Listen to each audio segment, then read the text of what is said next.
तनख्वाह मैंने माँ जी के हाथ पर लाकर रख दी। मुझे आज भी याद है, उन्होंने रकम गिनी तो वो उतनी ही थी जितनी मेरी तनख्वाह थी। उन्होंने पूरी तनख्वाह मुझे वापस करते हुए सवाल किया, तनख्वाह में से सदका नहीं दिया? जाओ पहले सदका देकर आओ और फिर मस्जिद में 2 नफिल शुक्राने के पढ़ना। आइंदा उस वक्त तक तनख्वाह घर मत लाना जब तक उसमें से सदका न दे दूँ। अगर चाहते हो कामयाबी और तरक्की तुम्हारे कदम चूमे तो इन मामलात को कभी नज़रअंदाज मत करना।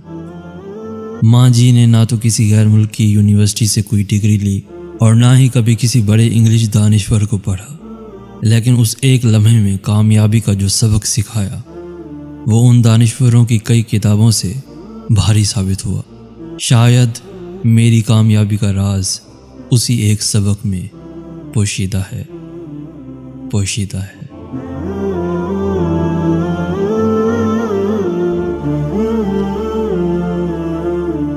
कहना तो चाहिए कि लाइक, शेयर और सब्सक्राइब करें, मगर मुझे लगता है कि आप वही करेंगे जो आपका दिल चाहता है।